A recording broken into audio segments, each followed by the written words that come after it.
Segunda palestra: Calvinismo e religião. Revisando a primeira palestra. A primeira conclusão alcançada em minha palestra anterior foi que, cientificamente falando, o calvinismo significa a evolução completa do protestantismo, resultando em um estágio de desenvolvimento humano tanto superior quanto mais rico. Além disso, que a cosmovisão do modernismo, com seu ponto de partida na Revolução Francesa, não pode reivindicar privilégio maior que o de representar uma imitação ateísta do brilhante ideal proclamado pelo calvinismo, estando portanto desqualificada para a honra de guiar-nos a níveis superiores. E, por último, que quem rejeita o ateísmo como seu pensamento fundamental, é constrangido a voltar-se para o calvinismo, não a restaurar sua forma gasta, mas, uma vez mais, a apoderar-se dos princípios calvinistas, a fim de incorporá-los de tal forma que, satisfazendo os requerimentos de nosso próprio século, possa restaurar a unidade necessária do pensamento protestante e a energia que falta à sua vida prática. O papel do calvinismo em nossa adoração do Altíssimo. Nesta palestra, portanto, tratando sobre o calvinismo e religião, antes de mais nada tentarei ilustrar a posição dominante ocupada pelo calvinismo na questão central de nossa adoração do Altíssimo. Ninguém negará o fato que, no campo religioso, ele tem ocupado desde o princípio uma posição peculiar e magnífica.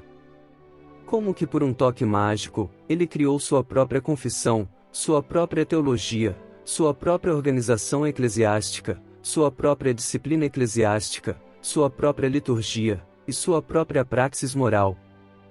E a investigação histórica continua a provar, com crescente certeza, que todas estas novas formas calvinistas para a nossa vida religiosa foram o produto lógico de seu próprio pensamento fundamental e a incorporação de um e o mesmo princípio. A incapacidade do modernismo. Avalie a energia que o calvinismo exibiu aqui comparando-a à total incapacidade que o modernismo evidenciou no mesmo campo, em virtude da absoluta esterilidade de seus esforços. Desde que entrou em seu período místico, o modernismo, tanto na Europa quanto na América, também tem reconhecido a necessidade de esculpir uma nova forma para a vida religiosa de nossos dias. Quase um século depois, o outrora brilhante europeu do racionalismo, agora que o materialismo está fazendo soar sua retirada das classes de ciência, um tipo de piedade vazia, novamente está exercendo seu charme atraente e a cada dia está se tornando mais na moda dar um mergulho no rio morno do misticismo. Com um encanto quase sensual, este misticismo moderno bebe em grandes goles sua bebida inebriante do copo de néctar de algum infinito intangível. Foi até mesmo proposto que, sobre as ruínas da outrora tão majestosa construção puritana, uma nova religião, com um novo ritual, deveria ser inaugurada como uma evolução superior da vida religiosa. Já, por mais de um quarto de século, a dedicação e a abertura solene deste novo santuário nos tem sido prometida. E, todavia, tudo tem dado em nada. Não tem sido produzido nenhum efeito tangível. Nenhum princípio formativo tem emergido deste imbróglio de hipóteses. Nem mesmo o começo de um movimento associativo é ainda perceptível, e a planta longamente esperada ainda não tem levantado sua cabeça acima do solo estéril. A vitalidade do calvinismo. Em contraposição a isto, olhe para o espírito gigante de Calvino, que, no século XVI, com um toque de mestre colocou diante do olhar fixo do mundo espantado um edifício religioso inteiro, erigido no mais puro estilo escriturístico. A construção toda foi completada tão rapidamente que muitos dos espectadores esqueceram de prestar atenção à maravilhosa estrutura das fundações. Em tudo que o pensamento religioso moderno tem, eu não direi criado, como com uma mão mestre, mas empilhado como um amador mal-sucedido, nenhuma nação, nenhuma família, dificilmente uma alma solitária, para usar palavras de Agostinho, jamais tem encontrado o requiescat para seu coração quebrantado, e enquanto que o reformador de Genebra, por sua energia espiritual poderosa, para 5 nações ao mesmo tempo, tanto naquela época como após o lapso de 3 séculos, tem fornecido direção para a vida, o elevar do coração até o Pai dos Espíritos, e santa paz para sempre. Isto naturalmente conduz à questão: qual era o segredo desta energia maravilhosa? Permitam-me responder a esta questão, primeiro na religião como tal, a seguir na religião como manifesta na vida da Igreja, e finalmente no fruto da religião na vida prática. A energia do calvinismo na religião. 4 perguntas. Primeiro devemos considerar a religião como tal. Aqui surgem 4 questões fundamentais mutuamente dependentes. 1. A religião existe por causa de Deus, ou por causa do homem? 2. Ela deve operar diretamente ou mediatamente? 3. Ela pode manter-se parcial em suas operações ou tem de abraçar o todo de nosso ser e existência pessoal? E 4. Ela pode manter um caráter normal, ou deve revelar um caráter anormal, isto é, um caráter soteriológico? 4 respostas do calvinismo. A estas 4 questões o calvinismo responde: 1. A religião do homem não deve ser egoísta e por causa do homem, mas ideal, por causa de Deus. 2. Ela não deve operar imediatamente, pela intervenção humana, mas diretamente do coração. 3. Ela não pode permanecer parcial, como correndo ao lado da vida, mas deve exercer controle sobre toda a nossa existência. E 4. Seu caráter deveria ser soteriológico, isto é, deveria nascer, não de nossa natureza caída, mas do novo homem, restaurado pela palingênesis ao seu padrão original. Permitam-me, então, elucidar sucessivamente cada um destes 4 pontos. Religião é direcionada a Deus. A ideia do desenvolvimento natural da religião. A filosofia religiosa moderna atribui a origem da religião a uma potência da qual ela não poderia originar-se, mas que simplesmente agiu como seu patrocinador e preservador. Ela tem confundido o canhão que dispara a bala com a bala em si. A atenção é chamada, e muito propriamente, ao contraste entre o homem e o poder esmagador do cosmos que o cerca, e a nova religião é introduzida como energia mística, tentando fortalecê-lo contra este poder imenso do cosmos que lhe causa um medo mortal. Estando consciente do domínio que sua alma invisível exerce sobre seu próprio corpo material, ele naturalmente infere que a natureza também deve ser movida pelo impulso de algum poder espiritual oculto. Animisticamente, portanto, primeiro ele explica os movimentos da natureza como o resultado da habitação de um exército de espíritos, e tenta pegá-los, invocá-los e subjugá-los em sua vantagem. Então, subindo desta ideia atomística para uma concepção mais compreensiva, ele começa a crer na existência de deuses pessoais, esperando destes seres divinos, que permanecem acima da natureza, assistência eficaz contra o poder demoníaco da natureza. E, finalmente, entendendo o contraste entre o espiritual e o material, ele homenageia ao Espírito Supremo como estando em contraste com tudo que é visível, até, no fim, tendo abandonado sua fé em um tal espírito extramundano como um ser pessoal e, encantado pela altivez de seu próprio espírito humano, prostra-se diante de algum ideal impessoal, do qual em autoadoração supõe ser ele mesmo a venerável encarnação. Quaisquer que possam ser os vários estágios no progresso desta religião egoísta, ela nunca supera seu caráter subjetivo, permanecendo sempre uma religião por causa do homem. Os homens são religiosos a fim de invocar os espíritos que pairam por trás do véu da natureza, para libertarem-se da influência opressiva do cosmos. Não importa se o sacerdote lama aprisiona os espíritos maus em suas cadeias, se os deuses da natureza do Oriente são invocados para proporcionar abrigo contra as forças da natureza, se os deuses mais sublimes da Grécia são adorados em sua ascendência sobre a natureza, ou se, finalmente, a filosofia idealista apresenta o espírito do próprio homem como o verdadeiro objeto de adoração.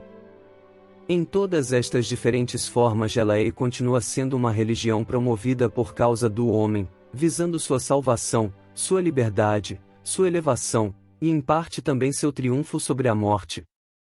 E mesmo quando uma religião deste tipo tem se desenvolvido em monoteísmo, o Deus que ela adora invariavelmente permanece um Deus que existe para ajudar o homem, para assegurar a boa ordem e a tranquilidade do Estado, para fornecer assistência e livramento em tempos de necessidade, ou para fortalecer o mais nobre autoimpulso do coração humano em sua incessante luta contra a influência degradante do pecado. A consequência disto é que toda religião como esta desenvolve-se em tempos de fome e pestilência, ela próspera entre os pobres e oprimidos, expande-se entre os humildes e fracos, mas definha imediatamente nos dias de prosperidade, deixa de atrair o próspero, é abandonada por aqueles que são mais altamente cultos. Assim que as classes mais civilizadas gozam tranquilidade e conforto, e pelo progresso da ciência sentem-se mais e mais libertas da pressão do cosmos, jogam fora as muletas da religião, e com um sorriso desdenhoso de tudo que é santo andam tropeçando em suas próprias pernas fracas. Este é o fim fatal da religião egoísta, ela torna-se supérflua e desaparece assim que os interesses egoístas são satisfeitos. Este foi o curso da religião entre todas as nações não cristãs nos tempos primitivos, e o mesmo fenômeno está se repetindo em nosso próprio século, entre cristãos nominais das classes mais altas, mais prósperas e mais cultas da sociedade. A posição do calvinismo sobre a base da religião. A posição do calvinismo é diametralmente oposta a tudo isto. Ele não nega que a religião tem igualmente seu lado humano e subjetivo, não discute o fato de que a religião é promovida, encorajada e fortalecida por nossa disposição de buscar ajuda em tempo de necessidade e consagração espiritual diante de paixões sensuais, porém, sustenta que isto inverte a própria ordem das coisas para buscar, nestes motivos acidentais, a essência e o verdadeiro propósito da religião. O calvinismo valoriza tudo isto como frutos que são produzidos pela religião, ou como âncoras que lhe dão apoio, mas rejeita orá-los como a razão de sua existência. Certamente, a religião, como tal, produz também uma bênção para o homem, mas ela não existe por causa do homem. Não é Deus quem existe por causa de sua criação, a criação existe por causa de Deus. Pois, como diz a Escritura, Ele tem criado todas as coisas para si mesmo. Por esta razão, Deus mesmo imprimiu uma expressão religiosa no conjunto da natureza inconsciente, nas plantas, nos animais e também nas crianças. Toda a terra está cheia de sua glória. Grande é o teu nome, Deus, em toda a terra. Os céus proclamam a glória de Deus e o firmamento anuncia as obras de suas mãos. Da boca de pequeninos e crianças de peito tiraste perfeito louvor. Fogo e saraiva, neve e vapor, e ventos procelosos, todos louvam a Deus. Mas, do mesmo modo como a criação toda alcança seu ponto culminante no homem, assim também a religião encontra sua clara expressão somente no homem que é feito à imagem de Deus, e isto não porque o homem a busque, mas porque o próprio Deus implantou na natureza do homem a verdadeira expressão religiosa essencial, por meio da semente da religião, semen religionis, como Calvino a define, semeada em nosso coração humano. O próprio Deus fez o homem religioso por meio do sensus divinitatis, isto é, o senso do divino, que ele faz tocar as cordas da harpa de sua alma. Um ruído de necessidade interrompe a harmonia pura desta melodia divina, mas somente em consequência do pecado. Em sua forma original, em sua condição natural, a religião é exclusivamente um sentimento de admiração e adoração que eleva e une, não uma sensação de dependência que separa e deprime. Do mesmo modo como o hino dos serafins ao redor do trono é um clamor ininterrupto de Santo, Santo, Santo, assim também a religião do homem sobre esta terra deveria consistir em um ecoar da glória de Deus, como nosso Criador e Inspirador. O ponto de partida de todo motivo na religião é Deus e não o homem. O homem é um instrumento e o meio, somente Deus é o alvo aqui, o ponto de partida e o ponto de chegada, a fonte da qual as águas fluem e, ao mesmo tempo, o oceano para o qual elas finalmente retornam. Ser religioso é abandonar o propósito mais alto de nossa existência, e por outro lado não cobiçar outra existência senão a vivida para Deus, não ansiar por nada exceto a vontade de Deus, e estar totalmente absorvido na glória do nome do Senhor, isto é a essência e o cerne de toda a verdadeira religião. Santificado seja o teu nome. Venha teu reino. Seja feita a tua vontade, é a tripla petição, que dá expressão à verdadeira religião. Nossa senha deve ser: buscai primeiro o reino de Deus, e depois disto, pense em suas próprias necessidades. Primeiro permanece a confissão da absoluta soberania do Deus Trino, pois dele, através dele, e para ele são todas as coisas. E por isso, nossa oração continua a mais profunda expressão de toda a vida religiosa. Esta é a concepção fundamental da religião mantida pelo calvinismo, e até agora, ninguém jamais encontrou uma concepção superior, pois nenhuma concepção superior pode ser encontrada. O pensamento fundamental do calvinismo, ao mesmo tempo o pensamento fundamental da Bíblia e do próprio cristianismo, conduz, no campo da religião, à realização do mais alto ideal. A filosofia da religião em nosso próprio século, em seus voos mais ousados, não tem jamais atingido um ponto de vista superior nem uma concepção mais ideal. Religião procede do coração. A segunda questão principal em toda religião é se ela deve ser direta, ou mediata. Deve haver entre Deus e a alma uma igreja, um sacerdote, ou, como nos tempos antigos, um feiticeiro, um dispenseiro de mistérios sagrados, ou todos os elos intermediários deverão ser rejeitados, de modo que o elo da religião ligará a alma diretamente a Deus. Encontramos que em todas as religiões não cristãs, sem qualquer exceção, julga-se necessário intercessores humanos, e no próprio campo do cristianismo o intercessor é novamente introduzido em cena, na bendita Virgem, nas hostes de anjos, nos santos e mártires e na hierarquia sacerdotal do clero, e embora Lutero tenha lutado contra toda mediação sacerdotal, a Igreja, todavia, que é chamada por seu nome, renovou através de seu epíteto Ecclesia Doce em seu ofício de mediador e administrador de mistérios. Também neste ponto, foi Calvino, e somente ele, que alcançou a plena realização do ideal da religião espiritual pura. A religião, como ele a concebeu, deve annulis medis interpositis, isto é, sem a mediação de qualquer criatura realizar a comunhão direta entre Deus e o coração humano. Não por causa de algum ódio contra os sacerdotes, como tais, nem por causa de qualquer menosprezo pelos mártires, nem depreciação do significado dos anjos, mas somente porque Calvino sentia-se obrigado a vindicar a essência da religião e a glória de Deus nesta essência, e absolutamente isento de toda submissão ou hesitação, empreendeu uma guerra, com santa indignação, contra tudo que se interpunha entre a alma e Deus.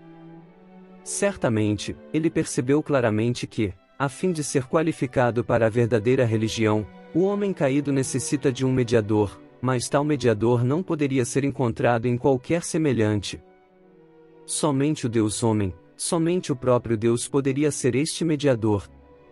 E esta mediação não poderia ser confirmada por nós, mas somente por Deus, pela habitação de Deus, o Espírito Santo no coração do regenerado. Em toda religião o próprio Deus deve ser o poder ativo. Deve fazer-nos religiosos.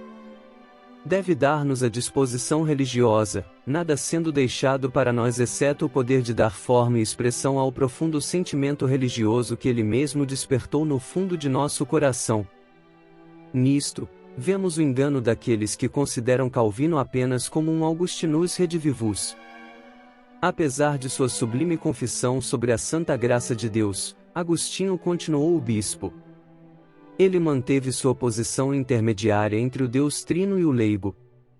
E, embora proeminente entre os homens mais piedosos de seu tempo, tinha um discernimento tão pequeno acerca das reais reivindicações da religião plena em favor dos leigos que, em sua dogmática, elogia a Igreja como a fornecedora mística, em cujo seio Deus fez toda a graça fluir e de cujo depósito todos os homens tinham de recebê-la.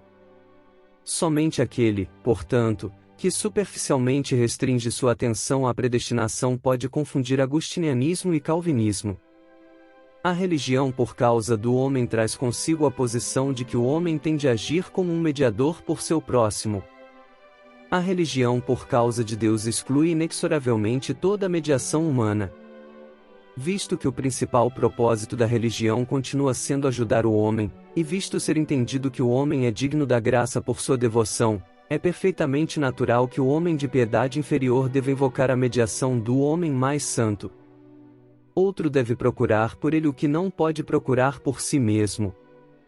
O fruto está pendurado em galhos muito altos, e, portanto, o homem que alcança mais alto deve colhê-lo, e passá-lo ao seu companheiro desamparado.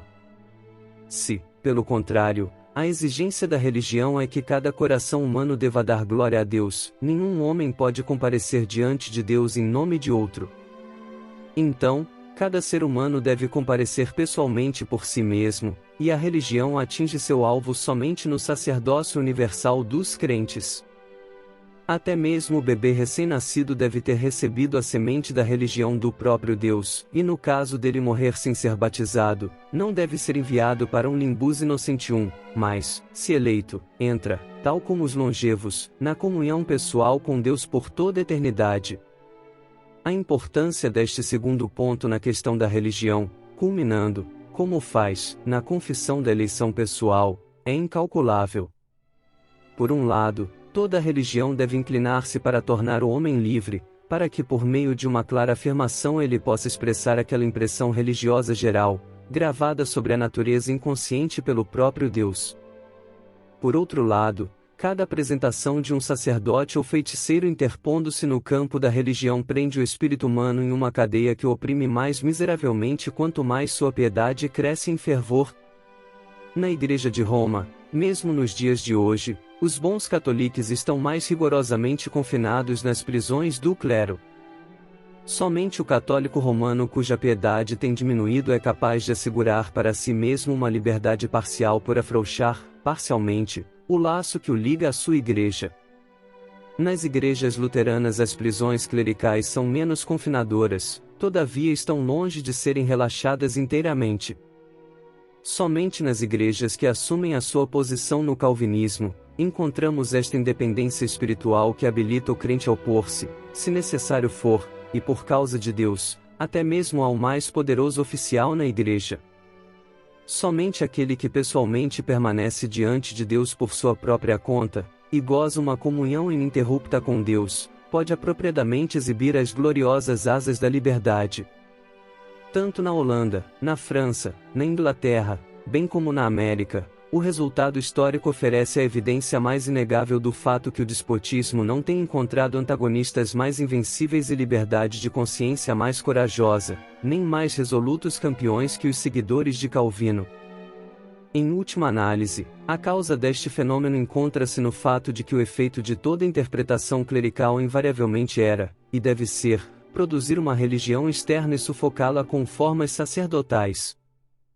Somente onde toda intervenção sacerdotal desaparece, onde a eleição soberana de Deus desde toda a eternidade liga a alma interior diretamente ao próprio Deus, e onde o raio da luz divina entra imediatamente na profundeza de nosso coração, somente ali a religião, em seu sentido mais absoluto, alcança sua realização ideal. Religião é abrangente. Isto me leva, naturalmente, à terceira questão religiosa: a religião é parcial, ou tudo abarca, é abrangente, universal no estrito sentido da palavra? Se o propósito da religião deve ser encontrado no próprio homem e se sua realização deve ser feita dependente de mediadores clericais, a religião não pode ser senão parcial. Neste caso, segue logicamente que cada homem limita sua religião àquelas ocorrências de sua vida pelas quais suas necessidades religiosas são despertadas, e aqueles casos em que encontra a intervenção humana à sua disposição. O caráter parcial deste tipo de religião mostra-se em três particulares: no órgão religioso através do qual, na esfera na qual, e no grupo de pessoas entre as quais a religião deve prosperar e florescer. O órgão apropriado de assentamento e expressão da religiosidade.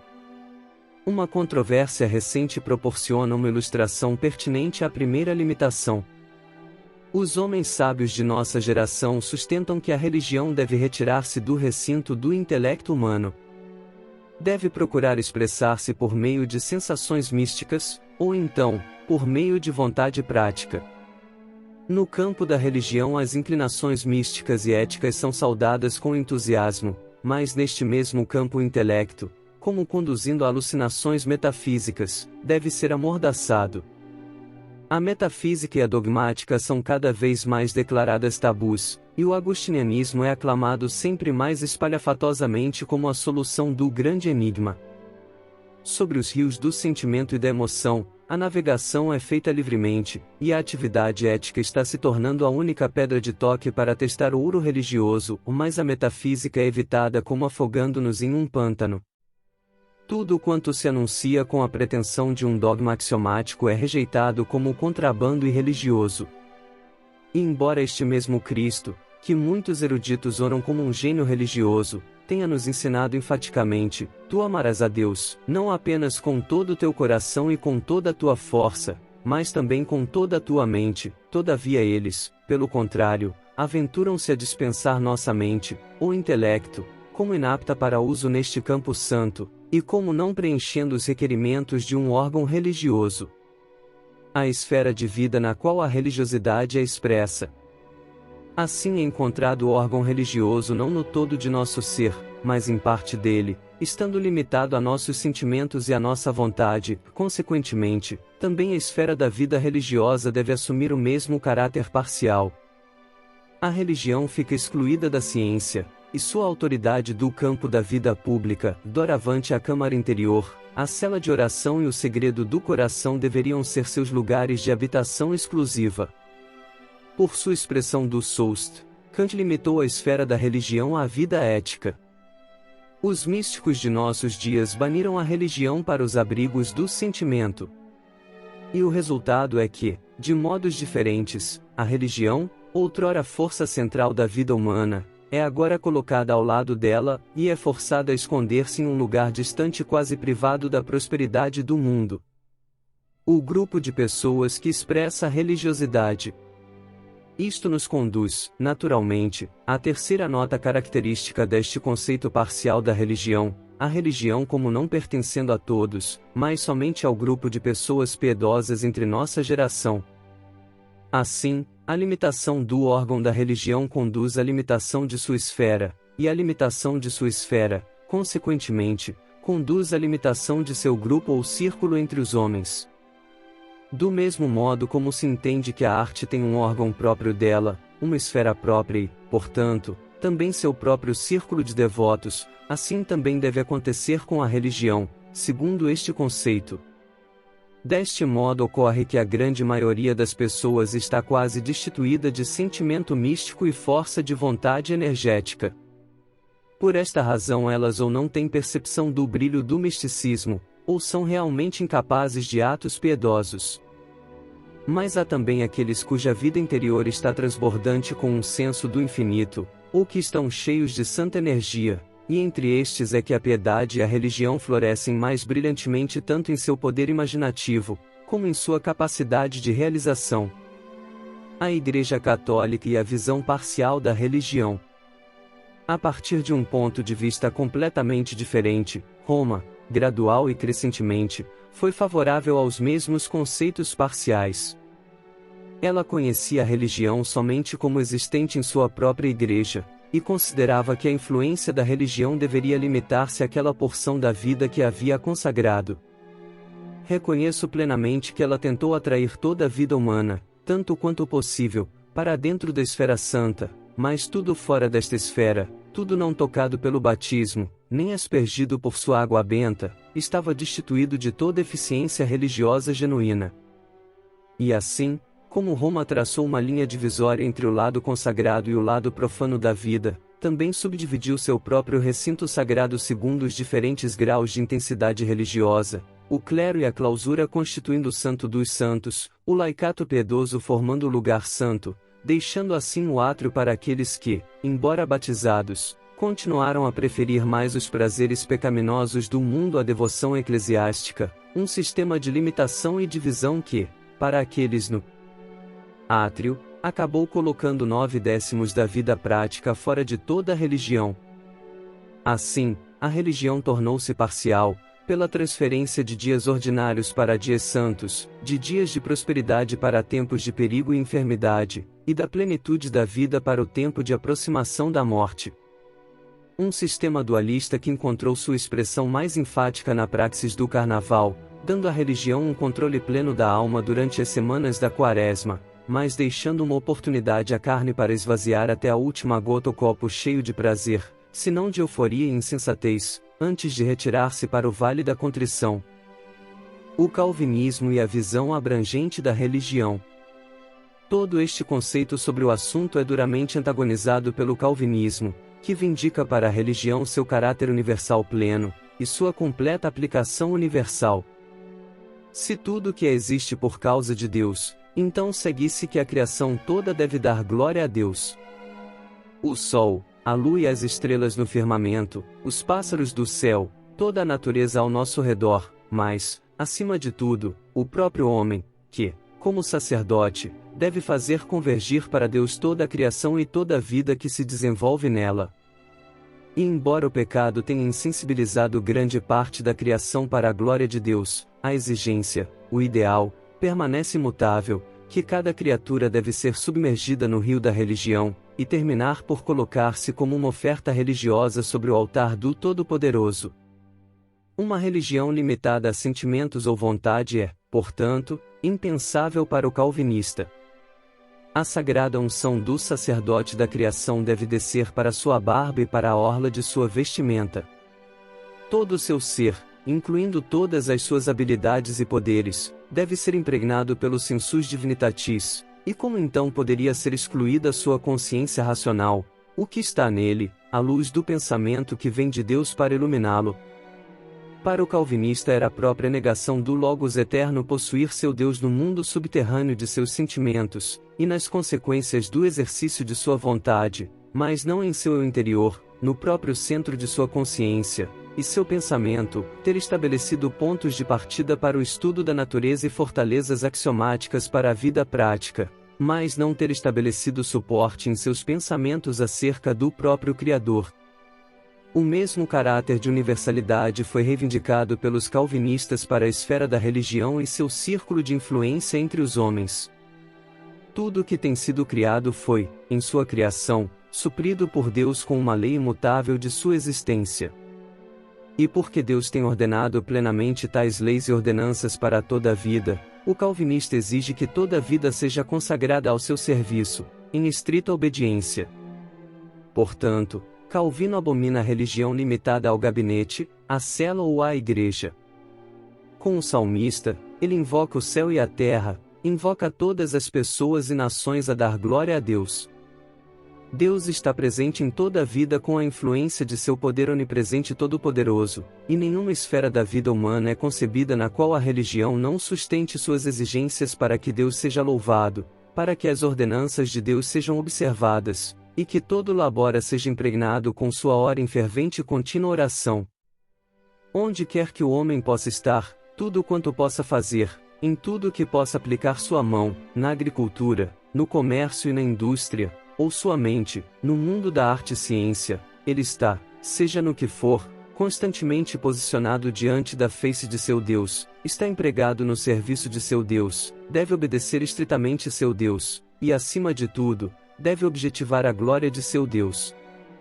Consequentemente, é impossível para um calvinista limitar a religião a um grupo em particular, ou algum círculo entre os homens. A religião diz respeito ao todo de nossa raça humana. Esta raça é o produto da criação de Deus. É sua obra maravilhosa, sua possessão absoluta. Portanto, a humanidade toda deve estar imbuída com o temor de Deus, o velho tanto quanto o jovem, o baixo tanto quanto o alto, não somente aqueles que têm se tornado iniciados em seus mistérios, mas também aqueles que ainda permanecem muito distante. Pois Deus não apenas criou todos os homens, Ele não apenas é tudo para os homens, mas sua graça também estende-se, não somente como uma graça especial ao eleito, mas também como graça comum, gratia communis, a toda a humanidade. Sem dúvida, há uma concentração de luz e vida religiosa na igreja, mas ao mesmo tempo nas paredes desta igreja há amplas janelas abertas, e através destas janelas espaçosas a luz do Eterno tem irradiado sobre todo o mundo. Aqui está uma cidade colocada sobre um monte, a qual cada homem pode ver à distância. Aqui está um sal santo que penetra em todas as direções, reprimindo toda a corrupção. E mesmo aquele que ainda não assimila a luz superior, ou talvez feche seus olhos para ela, todavia é admoestado, com igual ênfase em todas as coisas, a dar glória ao nome do Senhor. Toda religião parcial dirige as cunhãs do dualismo para dentro da vida, mas o verdadeiro calvinista nunca abandona o padrão do monismo religioso. Um chamado supremo deve imprimir a marca da unidade sobre toda a vida humana, porque o Deus único a sustenta e preserva, exatamente como a criou. Religião é soteriológica. Religião procede da natureza animal?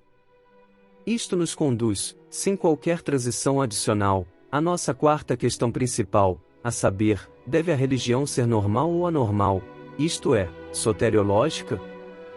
A distinção que eu tenho em mente aqui é a que diz respeito à questão, se no assunto da religião devemos levar em conta de fato o homem em sua presente condição como normal, ou como tendo caído em pecado, e tendo, portanto, se tornado anormal.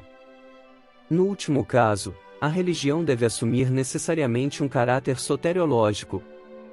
A ideia prevalecente atualmente favorece o conceito de que a religião deve partir do homem como sendo normal.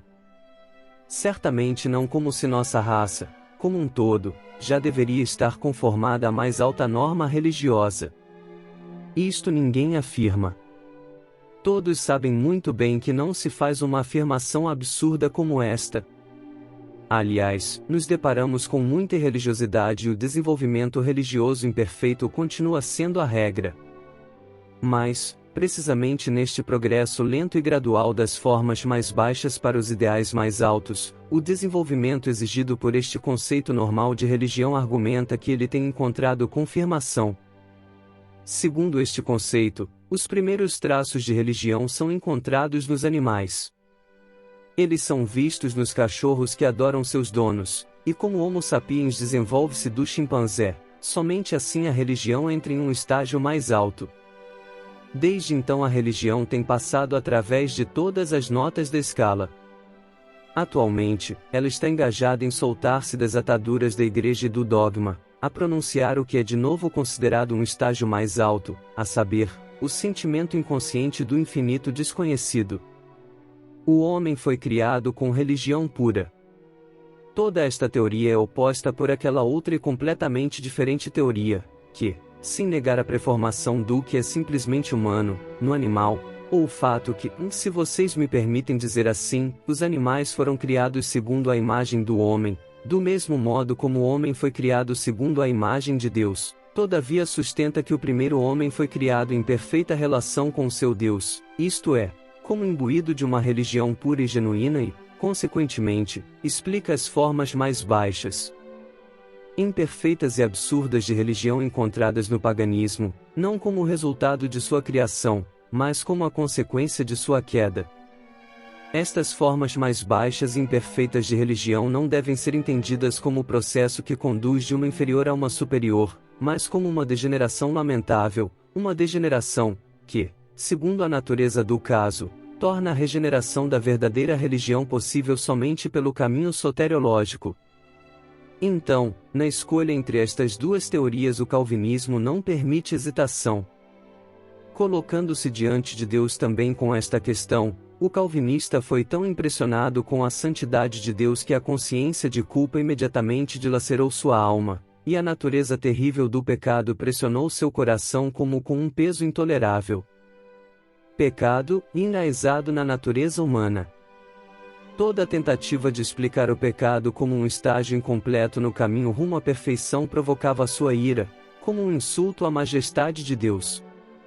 Ele confessou, desde o princípio, a mesma verdade que Buckley tem demonstrado empiricamente em sua História da Civilização na Inglaterra, a saber, que as formas nas quais o pecado se apresenta pode mostrar-nos um refinamento gradual, mas que a condição moral do coração humano, como tal, continua o mesmo através de todos os séculos. Aude profundis com que, 30 séculos antes, a alma de Davi gritou para Deus, a alma perturbada de cada filho de Deus no 16º século ainda ressoou uma resposta com igual força. Em parte alguma concepção sobre a corrupção do pecado como a fonte de toda a miséria humana foi mais profunda que no ambiente de Calvino. Mesmo nas declarações que o calvinista fez a respeito do inferno e da maldição de acordo com a Santa Escritura, não há aspereza, nem grosseria, mas apenas aquela clareza que é o resultado da maior seriedade de vida, e a coragem destemida de uma convicção da santidade do Altíssimo profundamente enraizada. Não foi ele, de cujos lábios fluíram as palavras mais compassivas e vitoriosas, não foi ele mesmo, que também fala mais decidida e repetidamente de uma treva exterior, de um fogo que não pode ser apagado, e de um verme que não morre? E nisto, também, Calvino estava certo, pois recusar concordar com estas palavras é nada mais do que uma completa falta de consistência. Isto mostra uma falta de sinceridade em nossa confissão sobre a santidade de Deus, e sobre o poder destrutivo do pecado. E pelo contrário, nesta experiência espiritual do pecado, nesta consideração empírica da miséria da vida, nesta sublime impressão da santidade de Deus, e nesta firmeza de suas convicções, que o levou a seguir suas conclusões até a morte, o calvinista encontrou primeiramente a raiz da necessidade de regeneração, para a verdadeira existência, e secundariamente, a necessidade de revelação, para a clara consciência. A necessidade das Escrituras. Meu assunto não me induz a falar em detalhes da regeneração, como aquele ato imediato pelo qual Deus, por assim dizer, endireita novamente a roda torta da vida. Mas é necessário que eu diga umas poucas palavras acerca da revelação, e da autoridade das Santas Escrituras. Muito impropriamente, as Escrituras têm sido descritas por Savezer e outros somente como o princípio formal da confissão reformada. A concepção do calvinismo genuíno jaz muito mais fundo. O sentido de Calvino foi expresso naquilo que chamou de necessitas esse scripturae, e deste, a necessidade da revelação escritural. Esta necessitas esse scripturae foi para Calvino a expressão inevitável para a autoridade toda dominante das Santas Escrituras, e mesmo agora é este mesmo dogma que habilita-nos a entender por que é que o calvinista de hoje considera a análise crítica e a aplicação do solvente crítico à Escritura como equivalente ao abandono do próprio cristianismo. No paraíso, antes da queda, não havia a Bíblia, e não haverá Bíblia no paraíso de glória futuro. Quando a luz transparente brilha através da natureza endereçada diretamente a nós, a palavra interior de Deus soa em nosso coração em sua clareza original, todas as palavras humanas são sinceras, e a função de nosso ouvido interior é perfeitamente desempenhada. Por que deveríamos necessitar de uma Bíblia? Qual mãe perde seu tempo em um tratado sobre o amor por nossas crianças no momento que seus próprios amados estão brincando sobre seus joelhos, e Deus lhe permite beber de seu amor com plenos goles? Mas, em nossa condição atual, esta comunhão imediata com Deus por meio da natureza e de nosso próprio coração está perdida. O pecado trouxe como substituto a separação, e a oposição que é atualmente manifestada contra a autoridade das Santas Escrituras está baseada em nada mais do que a falsa suposição de que, sendo nossa condição ainda normal, nossa religião não precisa ser soteriológica. Pois, certamente neste caso, a Bíblia não é desejada, de fato ela se torna um obstáculo, e produz um som desagradável sobre nossos sentimentos, visto que ela interpõe um livro entre Deus e nosso coração. A comunicação oral exclui a escrita. Quando o sol brilha em sua casa, brilhante e claro, você desliga a luz elétrica, mas quando o sol desaparece no horizonte, você sente a necessitas luminis artificiose, e deste, a necessidade de luz artificial, e a luz artificial está brilhando em cada habitação. Este é o caso em matéria de religião. Quando não há nevoeiro para esconder a majestade da luz divina de nossos olhos, que necessidade é então de uma lâmpada para os pés, ou de uma luz para o caminho? Mas quando a história, a experiência e a consciência, todas declarando unidas o fato de que a luz pura e plena dos céus tem desaparecido, e que estamos andando às cegas nas trevas, então, uma diferente, ou se vocês preferirem, uma luz artificial deve ser acesa para nós, e esta luz Deus acendeu para nós em sua santa palavra. O testemunho do Espírito Santo. Para o calvinista, portanto, a necessidade das Santas Escrituras não repousa no raciocínio, mas no testemunho imediato do Espírito Santo, sobre o Testimonium Spiritus Sancti. Nossa teoria sobre a inspiração é o produto de dedução histórica, e assim também é cada declaração canônica das Escrituras. Não obstante, o poder magnético com o qual a Escritura influencia a alma e a atrai para si, tal como o imã atrai o aço, não é derivado, mas imediato. Tudo isto acontece de um modo que não é mágico, nem insondavelmente místico, mas claro e fácil de ser entendido. Deus nos regenera, isto é, Ele reacende em nosso coração a lâmpada que o pecado tinha apagado. A consequência necessária desta regeneração é um conflito irreconciliável entre o mundo interior de nosso coração e o mundo exterior, e este conflito é tanto mais intenso quanto mais o princípio regenerativo prevalecer em nossa consciência.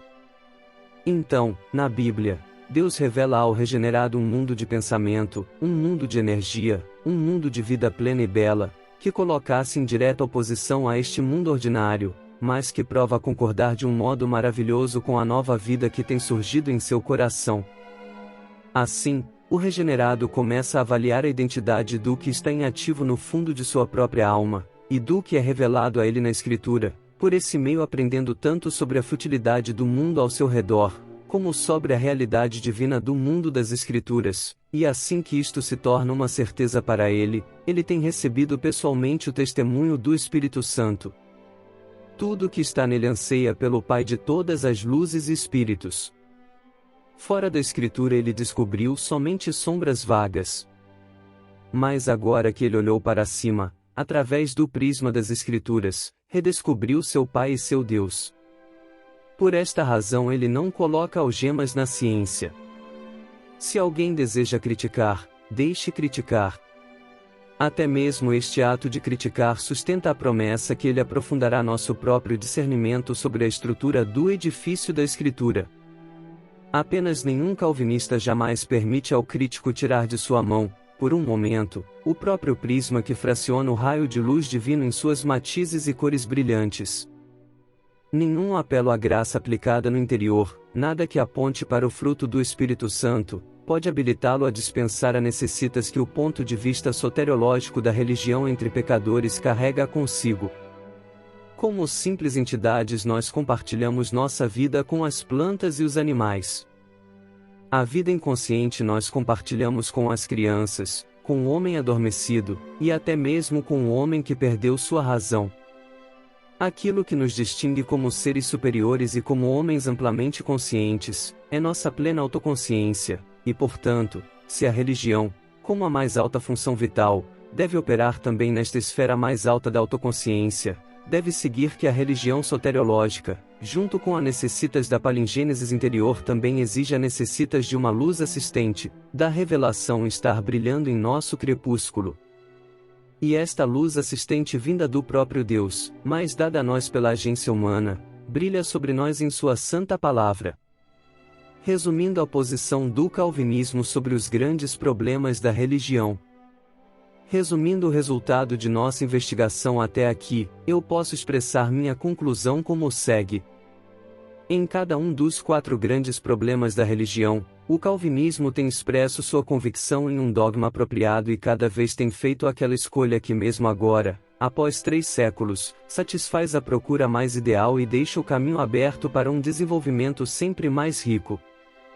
Primeiro, ele considera a religião, não no sentido utilitário ou eudomístico, como existindo por causa do homem, mas por Deus e para Deus somente.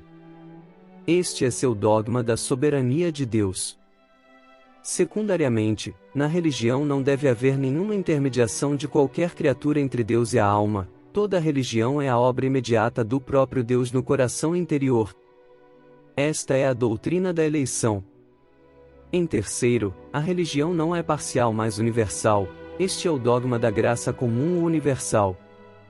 E, finalmente, em nossa condição pecaminosa, a religião não pode ser normal, mas deve ser soteriológica, está a sua posição no duplo dogma da necessidade de regeneração, e da necessitas sola scripturae.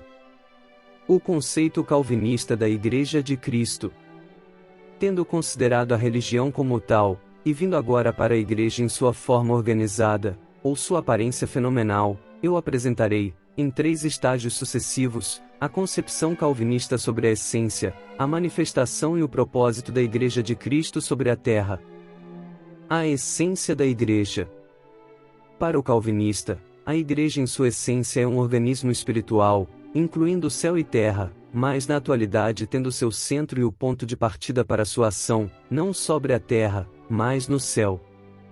Isto deve ser entendido assim: Deus criou o cosmos geocentricamente, e Ele colocou o centro espiritual deste universo em nosso planeta, e produziu todas as divisões dos reinos da natureza, sobre esta terra, para culminar no homem, a quem, como portador de sua imagem, Ele chamou para consagrar o cosmos para sua glória. Na criação de Deus, portanto, o homem atua como profeta, sacerdote e rei, e embora o pecado tenha perturbado estes altos desígnios, todavia Deus os leva adiante. Ele ama seu mundo de tal modo que tem dado a si mesmo a ele, na pessoa de seu Filho, e assim, novamente, tem conduzido nossa raça e, através de nossa raça, todo o seu cosmos para um contato renovado com a vida eterna.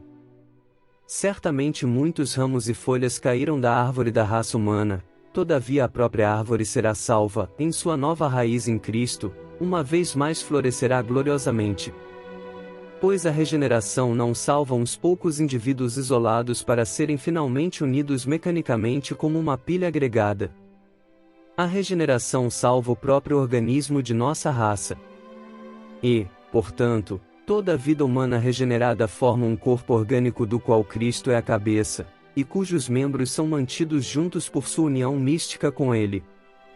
Mas este novo organismo todo abrangente não se manifestará como o centro do cosmos antes do segundo advento. Na atualidade ele está oculto. Aqui, na Terra, é apenas, por assim dizer, sua silhueta que pode ser obscuramente discernida. No futuro, esta nova Jerusalém descerá de Deus, dos céus, mas no presente ela esconde seu brilho de nossa visão nos mistérios do invisível. E, portanto, o verdadeiro santuário está agora acima. Lá em cima estão tanto o altar da expiação como o altar do incenso da oração, e lá em cima está Cristo como o único sacerdote que, segundo a ordem de Melquisedeque, ministra no altar, no santuário, diante de Deus. Na Idade Média, a Igreja perdeu mais e mais a visão deste caráter celestial, tornando-se mundana em sua natureza. O santuário novamente foi trazido de volta para a terra, o altar foi reconstruído com pedras, e uma hierarquia sacerdotal se reconstituiu para a ministração do altar. A seguir, certamente, foi necessário renovar o sacrifício tangível na terra, e isto finalmente levou a Igreja a criar a oferta sem sangue da missa. Então, o calvinismo se opôs contra tudo isto, não para contender em princípio contra o sacerdócio, ou contra o altar como tal, ou contra o sacrifício em si, porque o ofício do sacerdote não pode perecer, e todos que conhecem o fato do pecado compreendem em seu próprio coração a absoluta necessidade de um sacrifício propiciatório, mas para livrar-se de toda esta parafernália mundana, e para chamar os crentes a erguerem seus olhos novamente para cima, para o verdadeiro santuário, onde Cristo, nosso único sacerdote, ministra no único e verdadeiro altar. A batalha foi travada não contra o sacerdotium, mas contra o sacerdotalismo, e somente Calvino sustentou esta batalha até o fim com completa consistência. Os luteranos e os episcopais reconstruíram um tipo de altar sobre a terra, somente o calvinismo ousou colocá-lo inteiramente longe. Consequentemente, entre os episcopais o sacerdócio terreno foi mantido até mesmo na forma de uma hierarquia. Nas terras luteranas o soberano tornou-se o summus episcopus e a divisão de classes eclesiásticas foi imitada, mas o calvinismo proclamou a absoluta igualdade de todos que estão engajados no serviço da Igreja, e recusou atribuir a seus líderes e oficiais qualquer outro caráter senão aquele de ministros e servos. Aquilo que, sob a sombra da dispensação do Velho Testamento, fornecia instrução intuitiva pelos tipos e símbolos, agora que os tipos estavam cumpridos, tinha se tornado para Calvino um detrimento para a glória de Cristo, e rebaixava a natureza celestial da Igreja. Portanto, o calvinismo não poderia descansar até que este europeu mundano tivesse deixado de encantar e atrair os olhos. somente quando o último resquício do fermento sacerdotal tiver sido eliminado, poderá a Igreja sobre a terra novamente tornar-se o pátio exterior, do qual os crentes poderão olhar para cima e para frente para o verdadeiro santuário do Deus vivo no céu. A Confissão de Westminster descreve belamente esta natureza celestial todo-abrangente, quando diz: a Igreja Católica Universal, que é invisível, consiste do número total dos eleitos que já foram, dos que agora são e dos que ainda serão reunidos em um só corpo, sob Cristo, seu cabeça. Ela é a esposa, o corpo, a plenitude daquele que enche tudo em todas as coisas. Deste modo, o dogma da Igreja invisível foi consagrado religiosamente e apreendido em seu significado cosmológico e permanente. Pois, certamente, a realidade e plenitude da Igreja de Cristo não podem existir sobre a terra. Aqui é encontrada, no máximo, uma geração de crentes por vez, no portal do templo. Todas as gerações anteriores, desde o começo e fundação do mundo, deixaram esta terra e subiram lá para cima. Portanto, aqueles que permaneceram aqui são, eu ipso, peregrinos, querendo dizer com isso que eles estão marchando do portal para o santuário em si, não restando nenhuma possibilidade de salvação após a morte para aqueles que não foram unidos a Cristo durante esta presente vida. Nenhum espaço poderia ser deixado para a missa pelos mortos, nem para uma chamada ao arrependimento do outro lado da sepultura, como os teólogos alemães estão advogando agora. Pois todas as transições, processional e gradual, foram consideradas por Calvino como destruindo o contraste absoluto entre a essência da Igreja no céu, e sua forma imperfeita aqui na terra. A Igreja sobre a terra não faz subir luz para o céu, mas a Igreja no céu deve fazer sua luz descer para a Igreja na terra. Há agora, por assim dizer, uma cortina estendida diante dos olhos que os impede de penetrar, enquanto na terra, na verdadeira essência da Igreja. Portanto, tudo o que é possível para nós sobre a terra é primeiro, uma comunhão mística com aquela Igreja verdadeira por meio do Espírito, e em segundo lugar, o gozo das sombras que estão se manifestando na cortina transparente diante de nós. Consequentemente, nenhum filho de Deus deveria imaginar que a verdadeira Igreja está aqui na terra, e que atrás da cortina há apenas um produto ideal de nossa imaginação, mas, pelo contrário, ele deve confessar que Cristo em forma humana, em nossa carne, entrou no invisível, atrás da cortina, e que com ele, ao redor dele, e nele, nossa cabeça, está a verdadeira Igreja, o verdadeiro e essencial santuário de nossa salvação. A manifestação da Igreja. Após ter compreendido claramente a natureza da Igreja em sua importância quanto à recriação tanto de nossa raça humana como do cosmos como um todo, vamos voltar nossa atenção para sua forma de manifestação, aqui na Terra.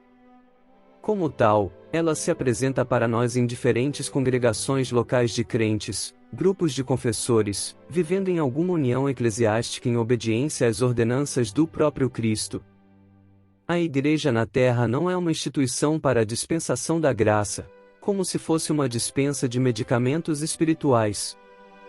Não há ordem mística, espiritual, dada com poderes místicos para operar com uma influência mágica sobre os leigos.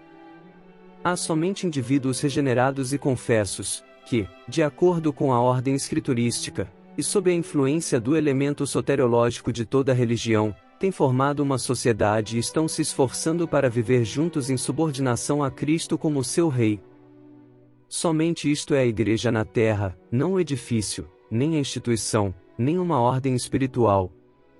Para Calvino, a Igreja é encontrada nos próprios indivíduos confessos, não em cada indivíduo separadamente, mas em todos eles juntos e unidos, não como eles mesmos têm por bem, mas segundo as ordenanças de Cristo.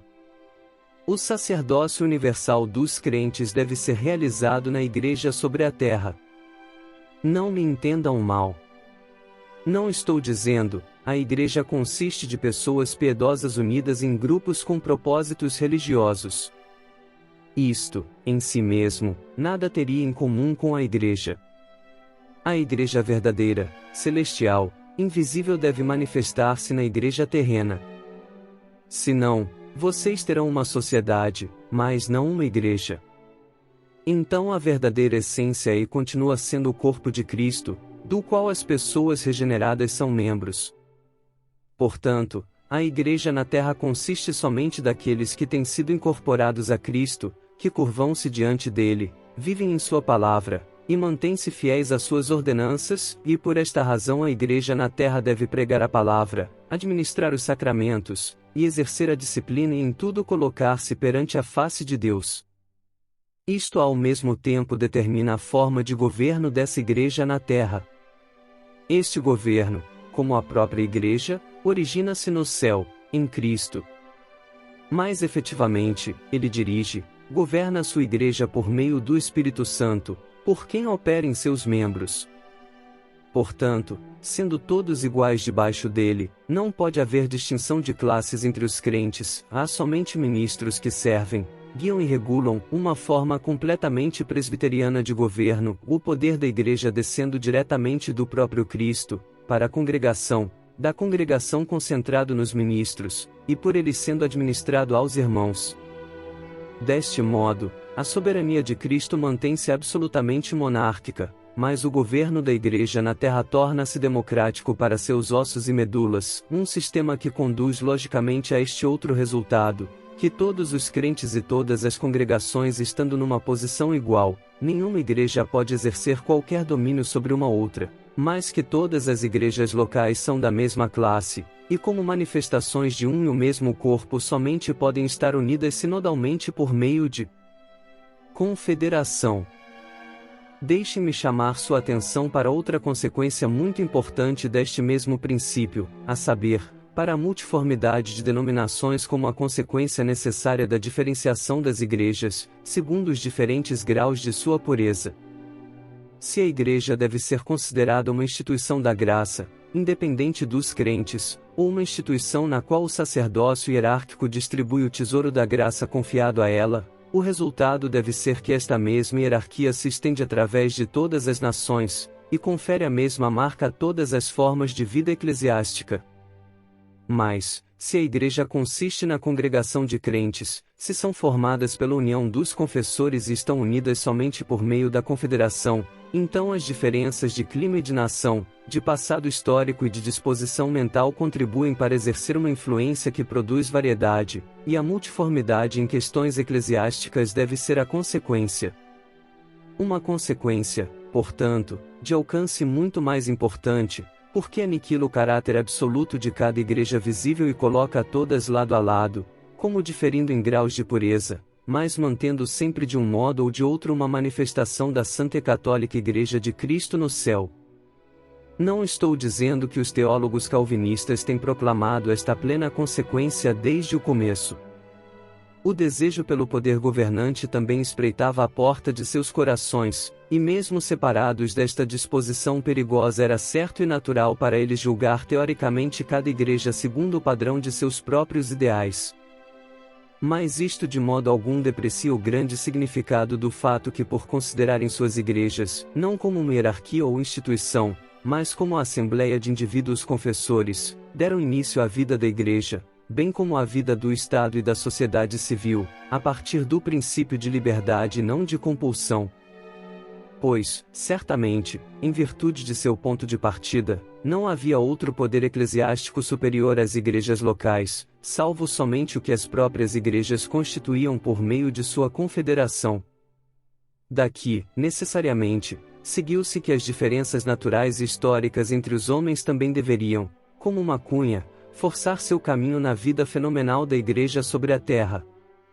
Diferenças nacionais de moral, de disposição e de emoções, diferentes graus na profundidade da vida e discernimento, necessariamente resultaram no enfatizar primeiro um e então outro lado da mesma verdade. Daí as numerosas seitas e denominações nas quais a vida externa da igreja tem desaguado em virtude deste princípio. Assim, de nossa parte, há denominações que podem ter se afastado, em grau não pequeno da rica, profunda e plena confissão calvinista, como tal, até amargamente fazendo oposição a mais de um artigo capital de nossa confissão, todavia todas elas devem sua origem a uma oposição profundamente enraizada ao sacerdotalismo e ao reconhecimento da Igreja como a congregação de crentes, a verdade na qual o calvinismo expressou sua concepção fundamental.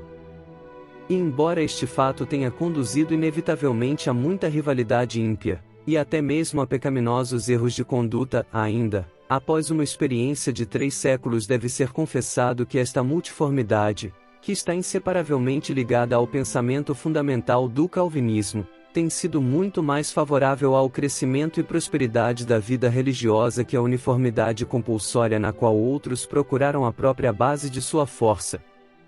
E o fruto ainda mais abundante deve ser esperado no futuro, somente na condição de que este princípio de liberdade eclesiástica não se degenere em indiferença, e que nenhuma igreja, que, em seu nome e confissão ainda sustente a bandeira calvinista, omita-se no cumprimento de sua santa missão de recomendar a outros a superioridade de seus princípios. Ainda deve ser apresentado outro ponto nesta relação. A concepção da Igreja como a congregação de crentes poderia conduzir à concepção que ela incluía apenas os crentes, sem seus filhos. Isto, contudo, de modo algum é o ensinamento do calvinismo. Seu ensino sobre o assunto do batismo infantil mostra exatamente o contrário. Os crentes que congregam juntos não rompem por isso a ligação natural que os une a seus descendentes. Pelo contrário, consagram sua união, e pelo batismo incorporam seus filhos na comunhão de sua igreja, e estes menores são guardados nesta comunhão eclesiástica até que, quando maior de idade, eles próprios tornem-se confessores, ou aqueles que rompem com a igreja por sua incredulidade. Este é o importante dogma calvinista do pacto, um artigo proeminente de nossa confissão, mostrando que as águas da igreja não fluem fora do rio natural da vida humana, mas faz sua vida prosseguir de mãos dadas com a reprodução orgânica natural da humanidade em suas gerações seguintes. Pacto e igreja são inseparáveis, o pacto unindo a igreja à raça, e o próprio Deus selando nele a relação entre a vida da graça e a vida da natureza. Certamente, a disciplina da igreja deve vir aqui, a fim de preservar a pureza desse pacto, quando a interpermeação da graça pela natureza tende a diminuir a pureza da igreja. Do ponto de vista calvinista, portanto, é impossível falar de uma igreja nacional como sendo destinada a abraçar todos os habitantes de um país. Uma igreja nacional, isto é, uma igreja abrangendo somente uma nação, e toda aquela nação, é uma concepção pagã, ou no máximo, uma concepção judaica. A Igreja de Cristo não é nacional, mas ecumênica. Não um estado em particular, mas o mundo todo é seu domínio. E quando os reformadores luteranos instigados por seus soberanos nacionalizaram suas igrejas, e as igrejas calvinistas permitiram-se desviar para o mesmo caminho, eles não subiram para uma concepção superior àquela da Igreja Mundial de Roma, mas desceram à base nitidamente mais baixa. Felizmente, posso concluir pelo paciente testemunho que tanto nosso Sínodo de Dort, quando sua não menos venerável Assembleia de Westminster, tem novamente orado o caráter ecumênico de nossas igrejas reformadas, censurando com isso como imperdoável todo o desvio do único princípio certo. O propósito da Igreja. Tendo dado até aqui um esboço da natureza da Igreja, e da forma de sua manifestação, deixem-me agora chamar sua atenção, em último lugar, para o propósito de seu surgimento na Terra. Por enquanto, não direi algo sobre a separação entre a Igreja e o Estado. Isto naturalmente encontrará seu lugar na próxima palestra. Presentemente, limito-me ao propósito que tem sido atribuído à Igreja em sua peregrinação através do mundo. Este propósito não pode ser humano ou egoísta, preparar o crente para o céu. Uma criança regenerada, agonizando no berço, vai direto para o céu sem qualquer preparação a mais, e onde quer que o Espírito Santo tenha acendido o brilho da vida eterna na alma, a perseverança dos santos assegura a certeza da salvação eterna.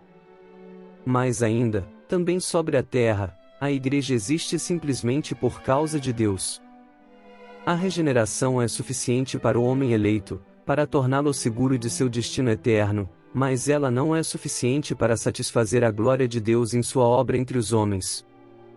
Para a glória de nosso Deus é necessário haver a regeneração seguida pela conversão, e a Igreja deve contribuir para esta conversão através da pregação da palavra.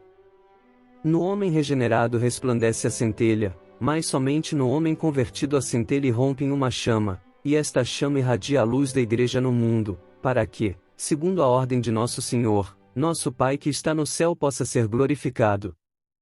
E ambas, nossa conversão e nossa santificação em boas obras, são marcadas pelo sublime caráter que Jesus exige somente quando as fazemos servir, em primeiro lugar, não como a garantia de nossa própria salvação, mas antes a glorificação de Deus.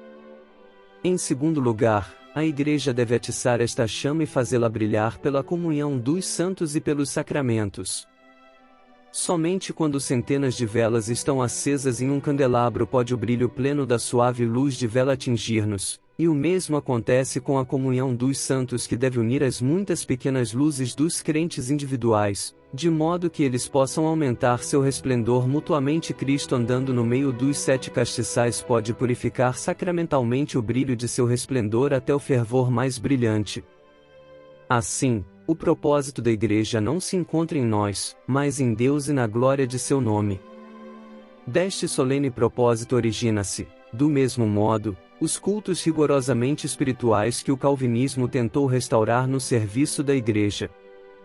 Até mesmo von Hartmann, longe de ser um filósofo cristão, percebeu que os cultos tornavam-se mais religiosos exatamente na proporção em que tinham a coragem de desprezar toda demonstração externa e a energia para evoluir do simbolismo, a fim de revestir-se da beleza de uma ordem superior, a beleza interior, espiritual, da alma adorando. Serviço eclesiástico sensual tende a confortar e adular o homem religiosamente, somente o serviço puramente espiritual do calvinismo objetiva a adoração pura a Deus e sua adoração em espírito e verdade. A mesma tendência conduz nossa disciplina eclesiástica àquele elemento indispensável de toda genuína atividade eclesiástica calvinista. A disciplina eclesiástica também foi instituída, em primeiro lugar, não para prevenir escândalos, nem mesmo primariamente para podar ramos maus, mas antes para preservar a santidade do pacto de Deus, e sempre imprimir sobre o mundo exterior o fato solene de que Deus é muito puro de olhos para ver o mal. Finalmente, temos o serviço filantrópico da Igreja, no diaconato o qual somente Calvino entendeu e restaurou a sua primeira honra. Nem Roma, nem a Igreja grega, nem as igrejas luterana e episcopal, alcançaram o verdadeiro significado do diaconato. Somente o calvinismo tem restaurado o diaconato ao seu lugar de honra, como elemento indispensável e construtivo da vida eclesiástica. Mas, neste diaconato o princípio sublime também deve prevalecer, que ele não pode glorificar aquele que dá esmola, mas somente o nome daquele que move o coração das pessoas para a liberalidade. Os diáconos não são nossos servos, mas servos de Cristo. Aquilo que nós confiamos à guarda deles, simplesmente devolvemos a Cristo como mordomos daquilo que é sua propriedade, e em seu nome deve ser distribuído a seus pobres, nossos irmãos e irmãs.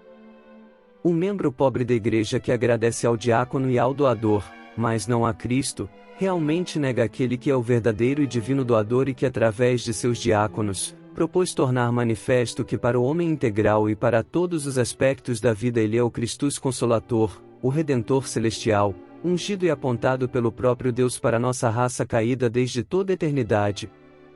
E assim, como vocês veem, o resultado prova incontestavelmente que no calvinismo, a concepção fundamental sobre a Igreja ajusta-se perfeitamente à ideia fundamental da religião. Até mesmo em sua finalidade, todo egoísmo e eudemonismo são excluídos de ambas. Sempre temos uma religião e uma igreja, por causa de Deus e não por causa do homem. A origem da igreja está em Deus, sua forma de manifestação é de Deus, e desde o começo até o fim, seu propósito é e continua sendo magnificar a glória de Deus. O fruto da religião em nossa vida prática. Finalmente, vou para o fruto da religião em nossa vida prática, ou a posição tomada pelo calvinismo nas questões de moral, a terceira e última divisão, com a qual esta palestra sobre o calvinismo e religião naturalmente concluirá. A confissão e prática calvinista. Aqui, a primeira coisa que chama nossa atenção é a aparente contradição entre uma confissão que é alegada, embota o corte dos incentivos morais, e uma prática que na seriedade moral excede a prática de todas as outras religiões. O antinominiano e o puritano pareciam estar misturados neste campo como joio e trigo, de modo que, à primeira vista, parecia que o antinominiano era o resultado lógico da confissão calvinista, e como se fosse apenas por uma feliz inconsistência que o puritano poderia infundir o ardor de sua seriedade moral na frieza congelante que emana do dogma da predestinação. Romanistas, luteranos, arminianos e libertinos sempre têm acusado o calvinismo de que sua doutrina da absoluta predestinação, culminando na perseverança dos santos, necessariamente deve resultar numa consciência muito condescendente num perigoso descuido moral. Mas, o calvinismo responde a esta acusação não opondo razão contra razão, mas colocando um fato de reputação mundial em contraste com esta falsa dedução de consequências fictícias. Ele simplesmente pergunta: quais frutos morais rivais as outras religiões têm para contrapor, se nós apontamos para a alta seriedade moral dos puritanos? Continuaremos em pecado para que a graça possa abundar é o velho sussurro diabólico que o espírito maligno proferiu contra o próprio santo apóstolo na infância da igreja cristã. E quando, no 16º século, o catecismo de Heidelberg foi obrigado a defender o calvinismo contra a vergonhosa acusação, esta doutrina não conduz a vidas descuidadas e ímpias. Ursino e Oleviano tiveram de lidar com nada menos do que a repetição ecoante e monótona da mesma velha calúnia. Certamente a luxúria ímpia insiste em viver em pecado, e até mesmo a fomentar tal vida. Além disso, até mesmo o próprio antinominianismo, muitas vezes, abusou da confissão calvinista, aproveitando-se dela como um escudo, para esconder os apetites carnais do coração não convertido. Mas, assim como a repetição mecânica de uma confissão escrita sempre tem algo tão pouco em comum com a genuína religião, assim também a confissão calvinista pode ser feita muito pouco responsável por aqueles reverberantes pilares de pedra que ecoam a fórmula de Calvino, mas sim uma única partícula da seriedade calvinista em seu coração. O calvinista é tocado pela majestade de Deus. Somente é verdadeiro calvinista e pode levantar a bandeira calvinista, aquele que em sua própria alma, pessoalmente, tem sido tocado pela majestade do Altíssimo, e submisso ao poder esmagador de seu amor eterno tem ousado proclamar este amor majestoso em oposição a Satanás, ao mundo e o mundanismo de seu próprio coração, na convicção pessoal de ser escolhido pelo próprio Deus, portanto, devendo agradecer a Ele e a Ele somente por toda a graça eterna. Tal pessoa não poderia senão temer diante do poder e da majestade de Deus, naturalmente aceitando sua palavra como o princípio regulador de sua conduta na vida, por seu forte apego às Escrituras, um princípio que até agora o tem guiado. O calvinismo tem sido censurado como sendo uma religião nomista, mas sem qualquer razão. Nomista é o nome apropriado para uma religião que proclama que a salvação é alcançada pelo cumprimento da lei, enquanto que o calvinismo, por outro lado, num sentido completamente soteriológico, nunca derivou a salvação senão de Cristo e a expiação como fruto de seus méritos. O calvinista coloca toda a vida do crente perante Deus. Porém, permaneceu a característica especial do calvinismo que colocou o crente diante da face de Deus, não apenas em sua igreja, mas também em sua vida pessoal, familiar, social e política. A majestade e a autoridade de Deus exercem pressão sobre o calvinista no todo de sua existência humana. Ele é um peregrino, não no sentido que está marchando através de um mundo com o qual não tem relação, mas no sentido que, a cada passo do longo caminho, deve lembrar-se de sua responsabilidade para com aquele Deus tão cheio de majestade que o espera no fim de sua jornada. Em frente ao portal que se abre para ele, na entrada da eternidade, está o último julgamento, e este julgamento será um teste amplo e compreensivo para verificar se a longa peregrinação foi completada com um coração que visou a glória de Deus, e de acordo com as ordenanças do Altíssimo. A fé do calvinismo nas ordenanças de Deus. O que então o calvinismo quer dizer por sua fé nas ordenanças de Deus? Nada menos que a convicção firmemente enraizada de que toda a vida tem estado primeiro nos pensamentos de Deus, antes de vir a ser realizada na criação. Por isso, toda a vida criada necessariamente traz em si mesma uma lei para a sua existência, instituída pelo próprio Deus. Não há vida na natureza exterior a nós sem tais ordenanças divinas, ordenanças que são chamadas de leis da natureza, um termo que estamos dispostos a aceitar, desde que entendamos com isso, não as leis que se originam da natureza, mas as leis impostas sobre a natureza. Assim, há ordenanças de Deus para o firmamento acima e ordenanças para a terra embaixo, por meio das quais este mundo é sustentado e, como o salmista diz, estas ordenanças são servas de Deus. Consequentemente, há ordenanças de Deus para nossos corpos, para o sangue que corre através de nossas artérias e veias, e para nossos pulmões como órgão de respiração. E assim, logicamente, há ordenanças de Deus para regular nossos pensamentos, ordenanças de Deus para nossa imaginação no campo da estética, e também, ordenanças estritas de Deus para toda a vida humana no campo da moral. Não ordenanças morais no sentido de sumário de leis em geral, que deixam para nós mesmos a decisão nas instâncias concreta e detalhada. Mas, assim como a ordenança de Deus determina o curso do menor asteroide tanto quanto a órbita do astro mais poderoso, do mesmo modo, estas ordenanças morais de Deus descem aos menores e mais particulares detalhes, declarando para nós o que em cada caso deve ser considerado como a vontade de Deus. Estas ordenanças de Deus que governam tanto os problemas mais poderosos quanto os mais insignificantes são impelidas sobre nós, não como os estatutos de um livro de lei, nem como regras que podem ser lidas em papel, nem como uma codificação de vida, que poderiam até mesmo por um momento exercer qualquer autoridade por si mesmos, mas são impelidas sobre nós como a contínua vontade do onipresente e todo-poderoso Deus, que a cada instante está determinando o curso da vida, ordenando suas leis e continuamente restringindo-nos por sua autoridade divina. O calvinista não sobe, como Kant, de seu raciocínio do soust, tu deves, para a ideia de um legislador, mas, porque ele está diante da face de Deus, porque vê a Deus, anda com Deus e sente Deus no todo de seu ser e existência, por isso não pode afastar seu ouvido daquele nunca silenciado tu deves, que procede continuamente de seu Deus, na natureza, em seu corpo, em sua razão, e em sua ação. O calvinista acata as ordenanças de Deus. Portanto, segue-se que o verdadeiro calvinista ajusta-se a estas ordenanças não por força, como se elas fossem um jugo do qual ele gostaria de livrar-se, mas com a mesma prontidão com que seguimos um guia pelo deserto, reconhecendo que nós somos ignorantes sobre o caminho, o qual o guia conhece e, portanto, reconhecendo que não há salvação senão em seguir suas pegadas de perto. Quando nossa respiração é interrompida, tentamos irresistível e imediatamente remover a interrupção e torná-la normal de novo, e restaurá-la, trazendo-a novamente de acordo com as ordenanças que Deus tem dado para a respiração do homem.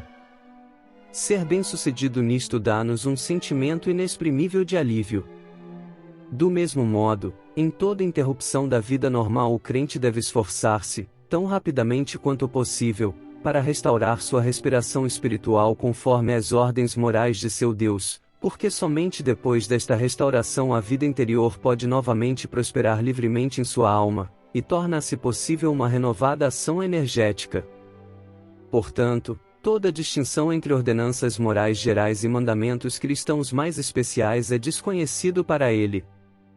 Podemos imaginar que antigamente Deus desejou governar coisas numa certa ordem moral, mas que agora, em Cristo, Ele deseja governá-las de outra maneira?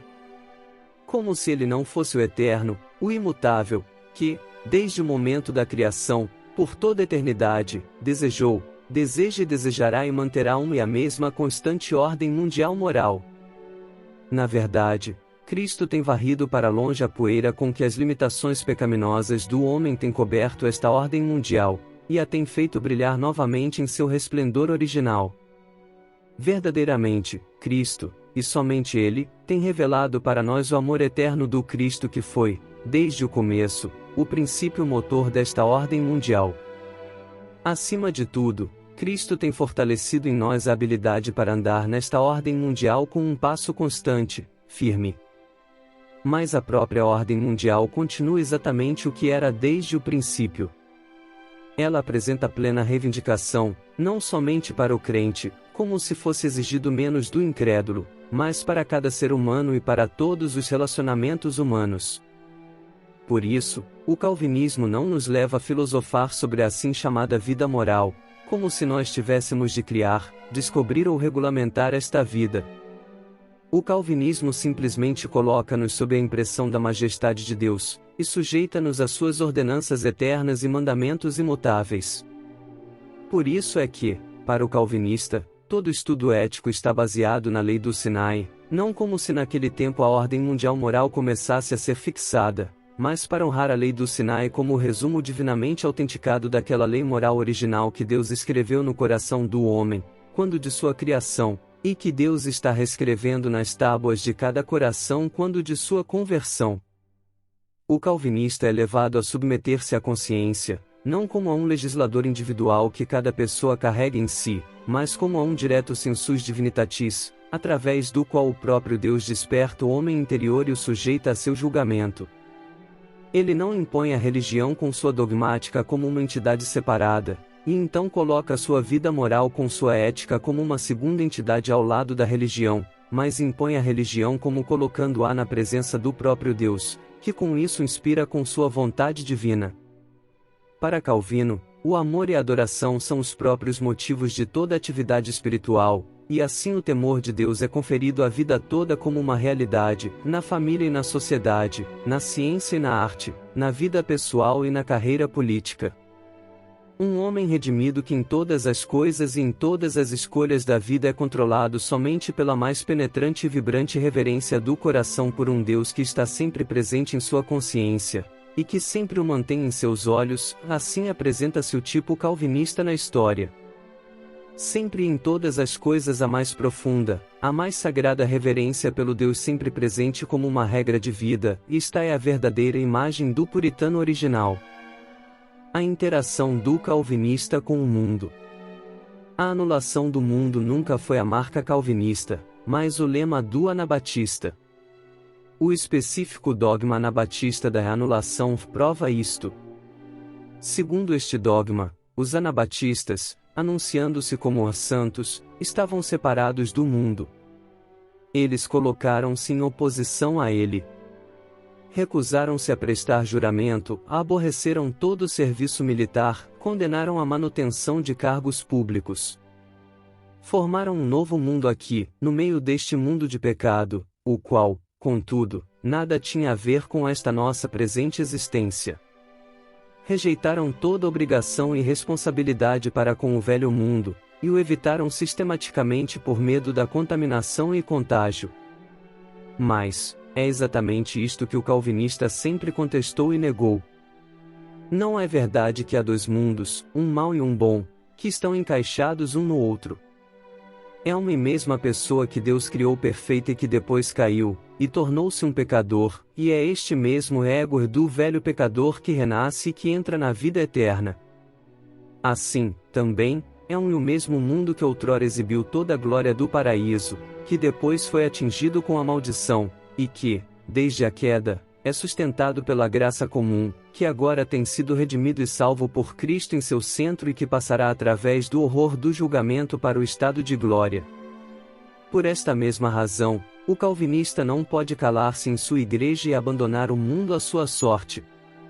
Antes, sente sua alta chamada para promover o desenvolvimento deste mundo a um estágio ainda mais alto, e fazer isto em constante acordo com a ordenança de Deus, por causa de Deus, sustentando, no meio da tão dolorosa corrupção, tudo que é honorável, amável e de boa fama entre os homens.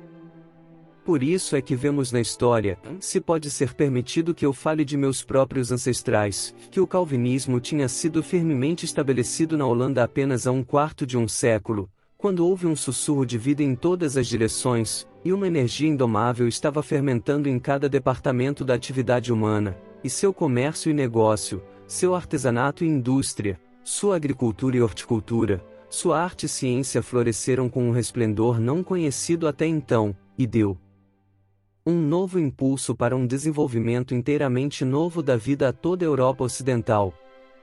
Exceções às interações com o mundo. Isto admite apenas uma exceção, e esta exceção desejo tanto manter, quanto colocar em sua própria luz. O que eu quero dizer com isto?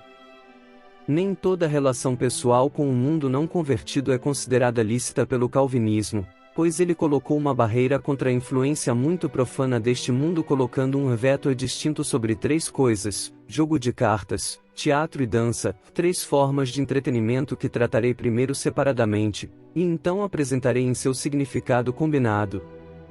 Baralho. O jogo de cartas foi colocado pelo calvinismo sob maldição, não como se jogos de todos os tipos fossem proibidos, nem como se alguma coisa demoníaca estivesse escondida nas cartas em si, mas porque fomenta em nosso coração a tendência perigosa de olhar para longe de Deus, e a colocar nossa confiança no destino ou sorte. Um jogo que é decidido pela perspicácia da visão, agilidade da ação e extensão da experiência é dignificante em seu caráter, mas um jogo, como o de cartas, que é decidido principalmente pelo modo em que as cartas são arranjadas em um baralho e distribuídas às cegas, induz-nos a vincular um certo significado àquele poder imaginativo fatal, fora de Deus, chamado acaso ou destino. Cada um de nós está inclinado a este tipo de incredulidade. A paixão pela especulação no mercado de ações diariamente, como as pessoas são muito mais fortemente atraídas e influenciadas pela balança do destino, do que pelo sólido envolvimento com o seu trabalho. Por isso, o calvinista considerou que a geração nascente deveria ser guardada desta tendência perigosa, porque ela seria adotada mediante o jogo de cartas. E visto que a sensação da sempre duradoura presença de Deus foi sentida por Calvino e seus adeptos como a fonte que nunca se esgota, da qual eles tiraram sua rígida seriedade de vida, não poderiam evitar odiar um jogo que envenenava esta fonte, colocando o destino acima da disposição de Deus, e o anseio pelo acaso acima da firme confiança em sua vontade. Temer a Deus e fazer oferta aos favores do destino, pareceu a ele tão irreconciliável quanto o fogo e a água. Teatro. Objeções inteiramente diferentes foram levantadas em consideração contra ir ao teatro. Nada há de pecaminoso na ficção em si, o poder da imaginação é um dom precioso do próprio Deus. Nem há qualquer mal especial na imaginação dramática. Quão altamente Milton aprecia o drama de Shakespeare, e não escreve ele mesmo em forma dramática. Nem encontra-se o mal na representação teatral pública, como tal. No tempo de Calvino, e com sua aprovação, representações públicas eram feitas para todas as pessoas em Genebra no Marketplace. Não, aquilo que ofendia nossos ancestrais não era a comédia ou a tragédia, nem deve ter sido a ópera em si, mas o sacrifício moral que era exigido dos atores e atrizes como uma regra para o entretenimento do público. Um grupo teatral, especialmente naqueles dias, colocava-se numa posição moralmente muito baixa. Este baixo padrão moral em parte era o resultado do fato que a constante e sempre mutante representação do caráter de outra pessoa finalmente impede a formação de seu caráter pessoal, e em parte porque nossos teatros modernos, diferente dos gregos, introduziram a presença da mulher no palco, sendo a prosperidade do teatro muitas vezes aferida pela medida em que uma mulher expõe o mais sagrado tesouro que Deus confia a ela, seu nome imaculado e sua conduta irrepreensível. Certamente, um teatro estritamente normal é muito bem aceitável, mas com a exceção de umas poucas grandes cidades, tais teatros não seriam suficientemente patrocinados nem poderiam existir financeiramente, e o certo é que, tomando todo o mundo novamente, a prosperidade de um teatro muitas vezes cresce em proporção à degradação moral dos atores. Por isso, muitas vezes, Hawkins em seu Cristão confirmou uma vez mais a triste verdade: a prosperidade do teatro é adquirida ao custo do caráter viril e da pureza feminina. E o calvinista que orava tudo que era humano no homem por causa de Deus, não poderia senão condenar a compra de delícias para os ouvidos e para os olhos ao preço de um hecatombe moral como este. Dança. Finalmente, no que diz respeito à dança, até mesmo um jornal secular como o parisiense Figaro, atualmente justifica a posição do calvinista. Apenas recentemente, um artigo neste jornal chamou a atenção para o cuidado moral com que um pai levou sua filha pela primeira vez ao salão de baile. Este cuidado moral, ele declarou, é evidente, em Paris ao menos, a todos que estão familiarizados com os rumores, olhares e ações indecentes prevalecente naqueles círculos de prazer amoroso. Aqui também, o calvinista não protesta contra a dança em si, mas exclusivamente contra a impureza para a qual ela frequentemente está em perigo de ser dirigida. A prioridade do mundo nesses entretenimentos. Com isto, retorno à barreira da qual falei. Nossos pais perceberam excelentemente bem que eram exatamente estes três: dançar, jogar cartas, e ir ao teatro, com os quais o mundo estava loucamente apaixonado. Nos círculos mundanos estes prazeres não eram considerados como ninharias secundárias, mas honrados como questões de grande importância, e quem ousasse atacá-los expunha-se ao mais amargo desprezo e inimizade. Por esta mesma razão, eles reconheceram nestes três o Rubicão que nenhum verdadeiro calvinista poderia atravessar sem sacrificar sua seriedade por uma perigosa alegria, e o temor do Senhor por prazeres frequentemente longe de serem imaculados. E então posso perguntar, não tem o resultado justificado seu forte e corajoso protesto? Mesmo depois de um lapso de 3 séculos, vocês ainda encontrarão em meu país calvinista, na Escócia e em seu próprio país, círculos sociais inteiros nos quais nunca foi permitido entrar este mundanismo, mas nos quais a riqueza da vida humana tem retornado, de fora, interior, e nos quais, como resultado de uma sadia concentração espiritual, tem sido desenvolvido um tal profundo senso de tudo que é alto, e uma tal energia por tudo que é santo, que estimula a inveja até mesmo de nossos antagonistas. Não somente tem sido preservada a asa da borboleta nestes círculos, mas até mesmo o ouro em pó sobre esta asa reluz tão brilhante como nunca. O tratamento calvinista da ética, restauração da consciência. Esta então é a prova para a qual eu solicito sua respeitosa atenção.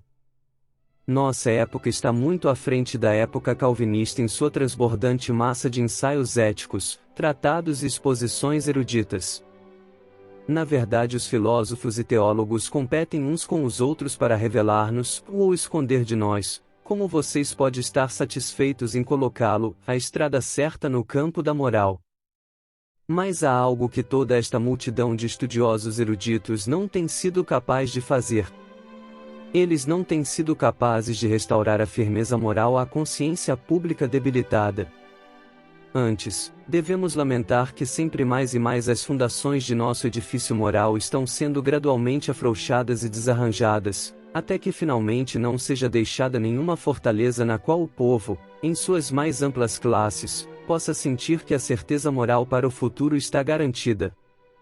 Estadistas e juristas estão proclamando abertamente o direito do mais forte, o título de propriedade é chamado de furto, o amor livre tem sido advogado, e a honestidade é ridicularizada. Um panteísta tem ousado colocar Jesus e Nero no mesmo pé de igualdade, e Nietzsche, indo ainda mais longe, julgou a bênção de Cristo para o manso como sendo a maldição da humanidade. Compare com tudo isto o maravilhoso resultado de 3 séculos de calvinismo. O calvinismo entendeu que o mundo não deveria ser salvo através do filosofar ético, mas somente através da restauração da compaixão da consciência.